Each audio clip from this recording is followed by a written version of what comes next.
జ్ఞానపీఠ పురస్కార గ్రహీత, శతాధిక గ్రంథ రచనలతో భారతీయ సంస్కృతిని, మానవత్వాన్ని అనేక కోణములలో తీర్చిదిద్దినటువంటి సమ్రాట్ విశ్వనాథ సత్యనారాయణ గారి జయంతి సెప్టెంబర్ 10వ తేదీ ఈనాడు మనందరం వారి విగ్రహం పుష్పమాలాలంకృతం అయిన తరువాత వారిని గురించి సంస్మరించుకొని వారికి మన యొక్క నివాళిని సమర్పిస్తూ ఉన్నాం.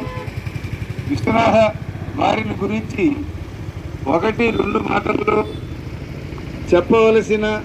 చెప్పదగిన అంశంగా మనం భావించడానికి వీల్లేదు. అటువంటి ఒక వైదిక సంస్కృతి, భారతీయ సంస్కృతి మానవత్వంతో మేళవించబడినటువంటివే అనే విషయాన్ని వారి నవలల్లో కానీ, వారి రామాయణ కల్పవృక్షంలో కానీ, వీటన్నింటిలోనూ ఉన్నటువంటి తెలుగుదనం, ఏ విధంగా తెలుగు వారు స్పందిస్తారు, వారి వారి మనోభావాలు ఎలా ఉంటాయి, వారికి కోపం వచ్చినా, వారికి ప్రేమ కలిగిన అన్ని భావాల్లో కూడా తెలుగు వారికి ఒక ప్రత్యేకత ఉన్నది అని, తెలుగు భాష యొక్క ప్రత్యేకతను, తెలుగువారి యొక్క ప్రత్యేకతను